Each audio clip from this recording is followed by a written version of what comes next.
میرے نبی نے فرمایا کمینہ آدمی بیوی کو ذلیل کرتا ہے اور عزت دار آدمی بیوی کو عزت دیتا ہے، اور میں کمینہ بن کے نہیں رہوں گا، میں عزت دار بن کے رہوں گا۔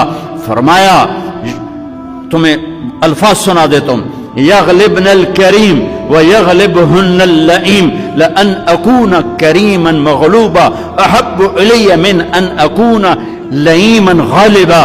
عزت دار شریف آدمی بیوی کو عزت دیتا ہے، اس سے آگے رکھتا ہے۔ اس کا مطلب یہ نہیں کہ اس کے نیچے لگ گیا ہے، لوگ کہیں گے بیوی کے نیچے لگ گیا ہے، یہ عزت والا میرے نبی کا سرٹیفکیٹ ہے۔ اور کمینہ انسان اور ذلیل انسان اور بے غیرت انسان اپنی بیویوں کو ذلیل کر کے رکھتے ہیں، گالیوں کے ساتھ، مار پٹائی کے ساتھ۔ اس کے والدین کو گالی دینا بھی بڑی ثقافت سمجھا جاتا ہے۔ میرے نبی نے فرمایا کمینہ ہے جو بیوی کو دبا کے رکھے، عزت دار ہے جو بیوی کو عزت دے کے رکھے۔